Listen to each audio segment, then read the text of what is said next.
পারি না, আমার শ্বাস করতে কষ্ট, আমার খাওয়া নাই, কিছু নাই, শুধু একটাই কষ্ট, আমার লাস্ট বার আমার মামার একটু জড়াই ধরতে পারি নাই, বলতে পারি নাই মামা আমি তোমার অনেক ভালোবাসি।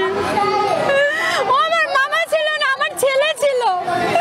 আমার নানি মারা যাওয়ার পর আমার নানি আমার মামার আমার হাতে দিছে, কারণ আমি বড় ভাগ্নি তার, আমি মা ছিলাম তার, আমার ছেলে ছিল, আমার মামা ছিল না। আমি ভাবি কি জানেন যে আমার মামা এনে আছে, হঠাৎ করে আয়সা বলবে আমি আয়সা করছি, আমার মনে হয় না আমার মামা নাই, আমার ছেলে নাই, এটা আমার মনে হয় না। আপনারা অতি দ্রুত, আমি আইনমন্ত্রীর কাছে বিনীত হাত জোড় করতেছি, আপনারা ডেটের বিচারটা শেষ করেন, প্রত্যেকটা আসামি যেন আইনের আওতায় এসে তাদেরকে যেন ফাঁসি দেওয়া হয়, কোনো আসামি যেন বাইরে বেরোইতে না পারে।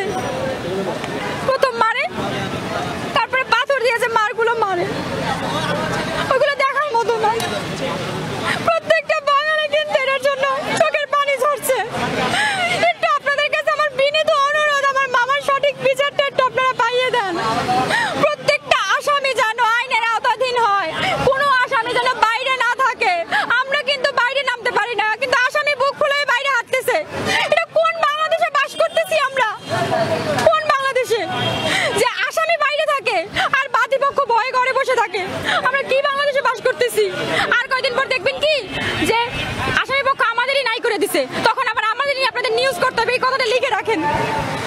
এখানে কি কোনো দলের সংযোগ আছে মনে করেন?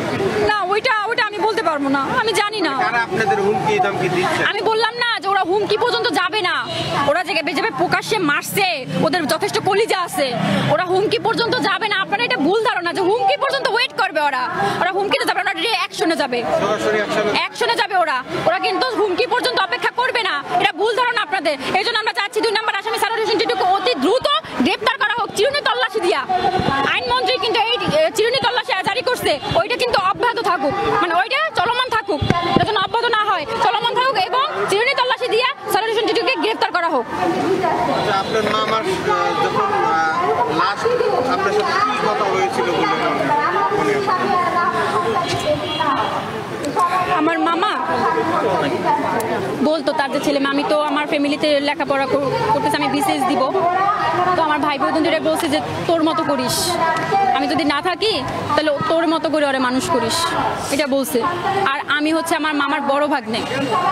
আমার মামা যদি টয়লেট, মানে যেটা সত্যি কথা, টয়লেটে গেলে আমার বলতাম আমি যে মামা তুমি নিয়ে যাও আমার সাথে, তোমার সাথে আমার নিয়ে যাও, তো বলছে আমি মরে যাবো, তখনও তুই আমার সাথে যাবি? মামা যাবো, কারণ আমি ছোট, আমার মামা আমার হাতে করে মানুষ করছে।